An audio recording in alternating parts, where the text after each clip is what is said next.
Is your debt causing you sleepless nights? Knock your debt out with Debt KO. And your debt won't be the only thing keeping you up at night. Debt KO, free, impartial advice on all your debt.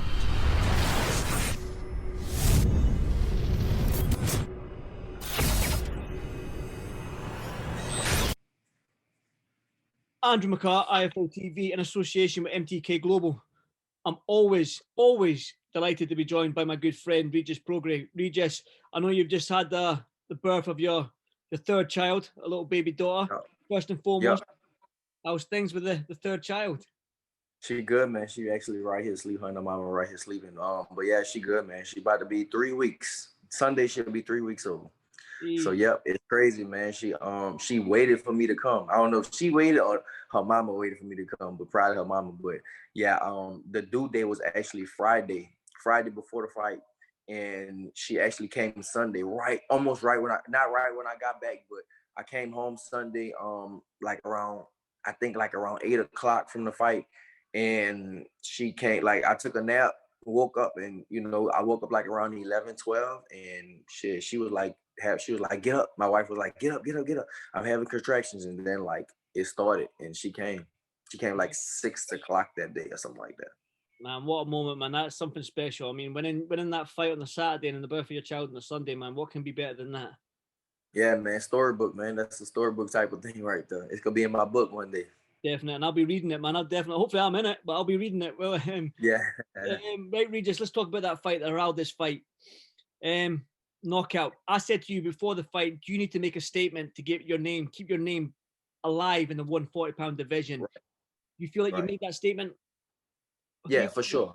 I had to make. I mean, that was the only thing I had to do against him, man. I couldn't, if it wasn't a knockout like that, it had to be like I had to just box my ass off, don't get hit. And he didn't hit me in the fight, bro. Like I could have went right back out there and fought Barrios that same night. They could have walked me back to the dressing room, changed my gloves or whatever, and I could have fought Barrios. Like he didn't touch me, bro. I think like he threw a jab and I moved my head and I deflected it. He might have touched me with it, but bro, he didn't touch me. 3 rounds, he didn't touch me. And I mean, I felt good. I had to make a statement, and that's, like I said, that's exactly what I did. Can we just, obviously, I want to talk about Barrios because I've seen like that seems like an organic fight to make between him and yourself. But the weight thing, was that just a slip up in your part in terms of the weight issue? Yeah.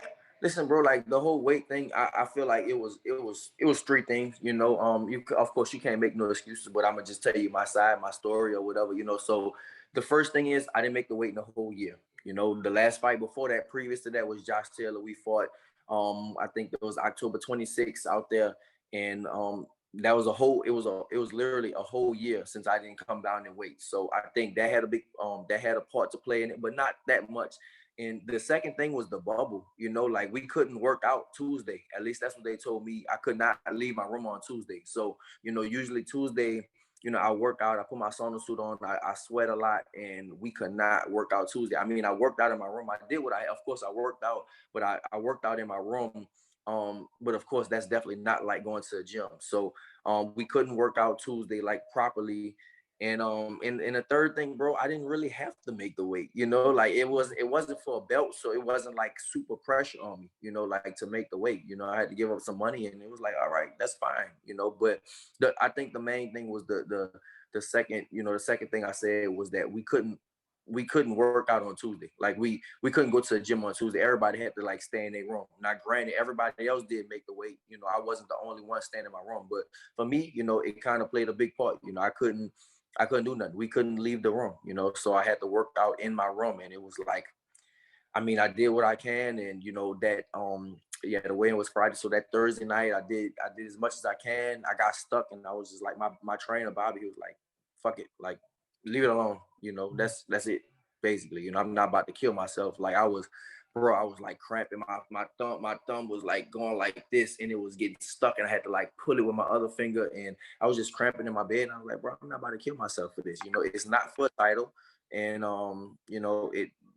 it didn't make sense to just go out and kill myself. Like, of course, I got a lot of shit from the media, not too much, but from my trainer, my strength and conditioning coach. He called me yesterday, cursing me out. Like, man, it came back on me. No, it didn't, bro. Nobody cares about you. Everybody talking about me. I see the articles and stuff. People are talking about me. Actually, I think Bernie, you know, he's like a publicist. He put it on Twitter or something like that. And Dan Raphael responded. He put on Twitter like the best 140. And then Dan Raphael responded 141.6. So, you know, it's just like, you know, I'm getting the shit. Y'all not getting the shit. And I take full responsibility. I see Morris Hooker done the thing as well when he was doing his. He said his little piece as well, which was Yeah. I mean, everyone's going to say their piece when a fighter doesn't make weight. Listen, bro, it's boxing, bro. Yeah, it's boxing. If if it happened to somebody else, I'm gonna do the same thing. So, you know, it is what it is. Mario Barrios, then another PBC fighter, I believe, 140, holds a version of the WBA 140-pound belt. Is that the fight you want next? I mean, he said that he would fight you. Has there been any sort of? I know I've seen a little bit of back and forth on Twitter and Instagram, but has anything been said in terms of the teams having a word? Not that I know. Yeah, not that I know, bro. Honestly, I don't think he want to fight me, bro. I ain't gonna lie. He said he never backed down from a fight. I definitely don't think he wants no part of me. You know, he gets hit a lot. He's not that good to me. You know, but one thing I hate, bro, is like when I beef with fighters. Every time I beef with a fighter and I go back and forth with them on Twitter or that type of stuff, like have the Twitter fingers, the fight never happens. Never happens. So it's like I don't even want to do that. I don't even want to beef with the fighter because every time I do it, the fight never happens. You know, it happened, bro. It happened with the first person I think ever beef with was you know, the fight in the fight game was, I think it was what's the dude, LT Gray. He fought, damn, he from Chicago, Adrien Granados. Adrien Granados. Me and Adrien Granados was going back and forth. Then I ended up beefing with Adrien Broner. Then it was Maurice Hooker. I think it was Jose Ramirez, and now it's Barrios. And I never fought none of them. So it's like every time I say something, every time I beef with the fighters, the fight never happens. So it's like I'd rather just keep my mouth closed until the fight is actually signed. Then when I know I'm fighting the person, then I can say something to him, you know. So but yeah, bro, as far as the Barrios thing, nothing been happening. Nothing, as far as I heard, nothing is happening. So hopefully I can get the fight. But who knows? Maybe you can do the respectful. I know you and Josh were quite respectful in terms of meeting each other with the World Boxing Super Series. Maybe do a different route and just being respectful of fighters and give them a high five and a fist bump, and maybe they'll take the fight then because they might think, oh, he's an easy touch.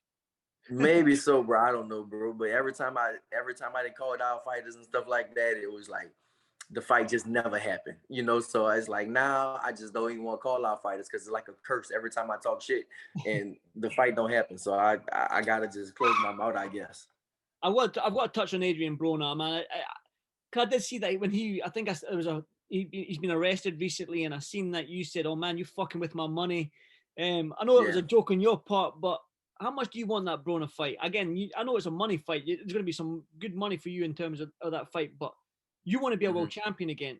Do you really want the Broner fight? And do you think he wants to fight you, or would he fight you? I don't know, bro. There's no telling. You know, I definitely want to be a champion again, but of course, you know, like like Floyd said, bro, the belts, they just collect dust. You know, that money is the important thing, you know. So if I have, it's a hard decision, you know. If I have a chance to fight for the belt, or if I have a chance to fight Adrien Broner, I think that I definitely probably would take Adrien Broner. Of course, it depends on the money, you know. So everybody's getting paid good right now, but I think, of course, with the Adrien Broner fight, it'll probably be the biggest, you know. So, but I think that if I have a title or he has a title, it'll make it that much bigger. Of course, we all know that, you know, some type of title. They got all kinds of titles out there, you know. So maybe if I get, you know, I think the WBA, the one Mario Barrios got, and then me and Broner fight for that, that'll make it a huge fight. But if we just fight for nothing, then, you know, it could be big, but just not as big. Just having a belt, of course, that makes things just a little bigger. You think? Well, Broner always comes with it. Broner always gives his opponents some shit. He always gives it. Will you be ready for what Broner brings in terms of the press conference and the weigh-in and all the talking shit? And I know you can give back. I know I've seen you give shit back, man. But Broner's sometimes on a different level when he comes with it, man. Would you be ready for that? Yeah, definitely, bro. Definitely. I love that type of shit. You know what I'm saying? And for me, it all depends on how I feel that day. You know, like sometimes you know, sometimes I'm hyped and sometimes I'm just like, whatever, say what you want. And sometimes I'm like real hype, and it all depends on that day, you know, with me. But I think it'll be definitely a fun press conference between me and him, because we both gonna talk a lot of shit. We could be pushing, maybe slapping, whatever. We're gonna do some stuff. And, you know, we all know the same people. So I think it'll be, you know, definitely a fun press conference. Do you think you can stop Broner? Do you think you'll go in there and put on a performance where you just put on a clinic?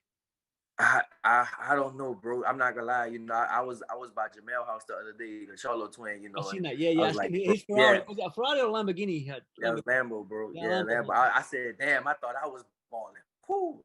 Jamel on a level. Oh man, he a different level, bro. So, you know, he got fucking, you know, a few $1 million in cars and shit and all kinds of shit. I was like, damn, yeah, like, you know, I need to be on your level, you know. But yeah, anyway, so I was by him and I was like, yeah, I'm gonna fuck up Broner and all that shit. I was like, I'm gonna try to stop him. He was like, bro, stop Broner. I was like, yeah, you're right. He is tough, you know. That would be my goal, to try to stop him. But, you know, Broner, you got to give credit where credit is due. You know, Broner, he been in there with fucking Pacquiao and Mikey Garcia and Medina, and Medina didn't even stop him, you know. So that'll be my goal, to stop him. But, you know, I definitely think I'll win. You know, even if I can't stop him, I definitely think I'll win convincingly too.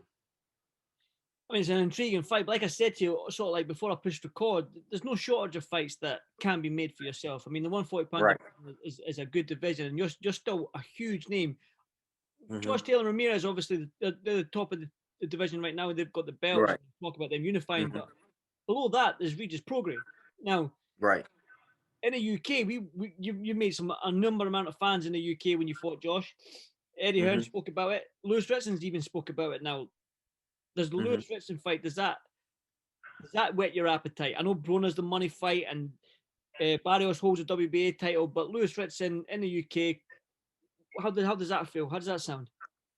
Listen, I think that, you know, it's a good fight, you know, the fans. You know, I know y'all not having fans yet. You know, we over here, we had the fans and stuff like that. So I think it'll be a huge fight when the fans is able to come back. But even Lewis Ritson said that he's levels away from me. I saw that he was like, yeah, I'm 1,000,000 miles away from him and stuff. He's an honest man. So, to be honest to Lewis, he's honest. He's very, I see that. Man.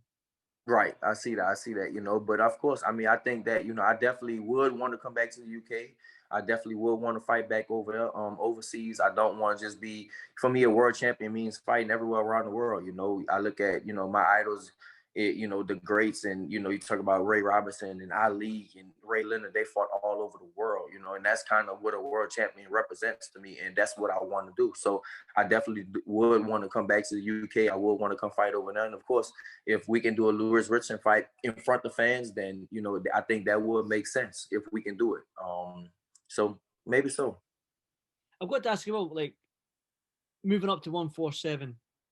I mean, I know you want to be a champion to get at 140, but when you look at Errol Spence and Crawford, there's like, will they fight each other at the different sides of the street? Now, Crawford needs a marquee name. Crawford needs a good, solid, world-level opponent to face. I mean, he needs that name. Right. Could you be that name? Could you go up there and face somebody like Crawford if the money was right? If obviously it's for a world title at a different weight class, but boxing's a crazy sport. We've seen crazy things happen before. Right. Could that be a fight that you would take? I think so, man. I always want to fight Crawford. You know, I definitely always want to fight Crawford, and I'll be super motivated to fight, because for me, he is, you know, pound for pound. You know, if it's not one or two, it's between, for me, it's between him and Canelo is number one pound for pound. So, you know, he is really good, and he does need a high level opponent, basically. You know, that's just something that he needs, you know, because right now, it's sad to say, he's just, it's like an asterisk on his, you know, on his own resume, basically. You know, he did his thing at 40. He was undisputed, but who did he fight at 40? You know, his hardest fight is arguably Postal, you know, and Josh beat Postal and Ramirez beat Postal, you know. So, and that was like his hardest fight at 140.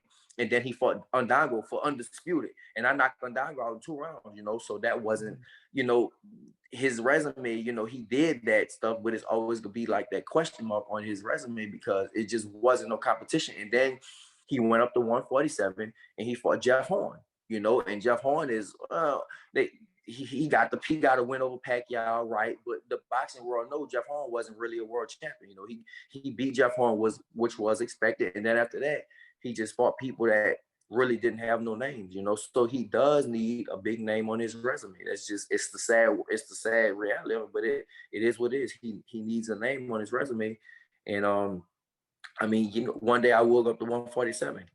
You know, right now, no, but of course, man, you know, it all depends on the money. Money is, you know, one of the biggest factors in this game. You know, it's just they offer me the right stuff. I take a few fights at 147, then I'll go up and challenge for a belt. You know, I do want to go to 147 eventually. It's just right now I want to be. It's just something I got in me. I want to be a champion again at 140. You know, so but I think that, you know, once I'm ready to go up to 147, then I'll be a serious contender. I want to be, and I'm not going up there to be a contender. I was about to say a serious contender. No, I'm not going up to 147 to be a contender. I want to be a champion. I want a belt at 147 also. So once I do make that move, then I'll be looking towards whoever got the belt.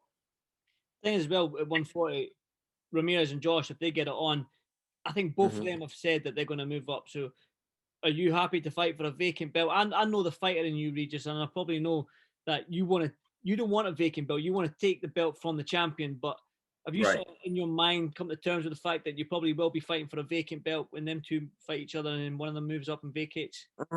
Yeah, maybe. It you know, it all depends. Yeah, maybe fight for a vacant belt.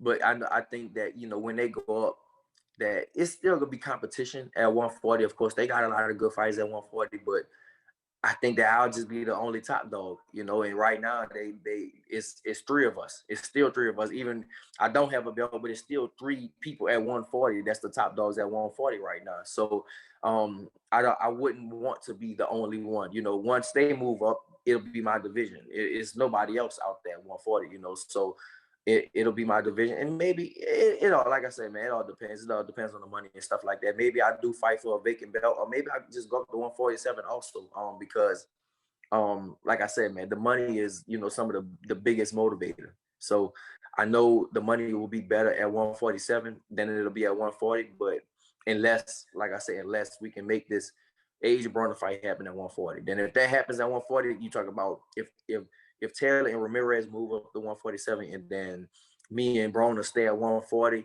that'll be for a belt, that'll be huge. I mean, that'll be a huge fucking fight. So we'll see, man. Boxing, the landscape of boxing changes dramatically all the time in an instant. So you never know. We'll see.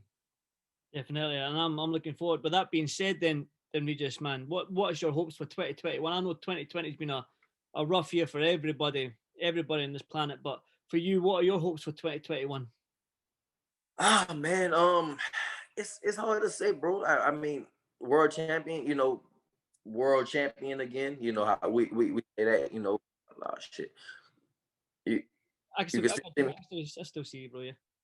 You still see me right now? No, I've got that. It comes up on iPhone, but I can still see you. I can still hear you. Sorry. Because I got a damn call. I usually do the thing on my phone. This girl keep calling me. That's all right. Let it ring out. I can still hear you talk, but I can't see you. Okay. All right. So yeah. Anyways, man, yeah, what I was saying. So, anyways, about being a 2022, 2021, maybe get the Barrios fight, maybe the Adrien Broner fight, but it's so hard to say what you're gonna do because you just don't know, man. The landscape changes dramatically all the time, so you just never know. You just never know what's gonna happen, man. I just want to be a world champ. I want to be a world champion again. Of course, you will say you will make a lot of money, but the money always comes with all that stuff anyway. So just the biggest fights, you know, that's the main thing. The biggest fights, and we'll kind of just go from there. What's your promotional situation at the moment? Are you still on the one fight? I'm still right now, as far as I know, I'm still like a free agent, bro. Yeah, I'm still like a free agent. We still in discussions with, you know, PBC and L. Honestly, I really like the L. I like the PBC platform. I really do like that platform and stuff like that. I talked to L already, and Al really likes me, and I definitely, you know, I love the whole what Al Heyman does for his fighters, you know. So we kind of just, I guess we kind of seeing what's going on with that, with the whole PBC and Al Heyman thing. But you know, that's kind of, I think that'll be the best move for me is to, you know, to go over there.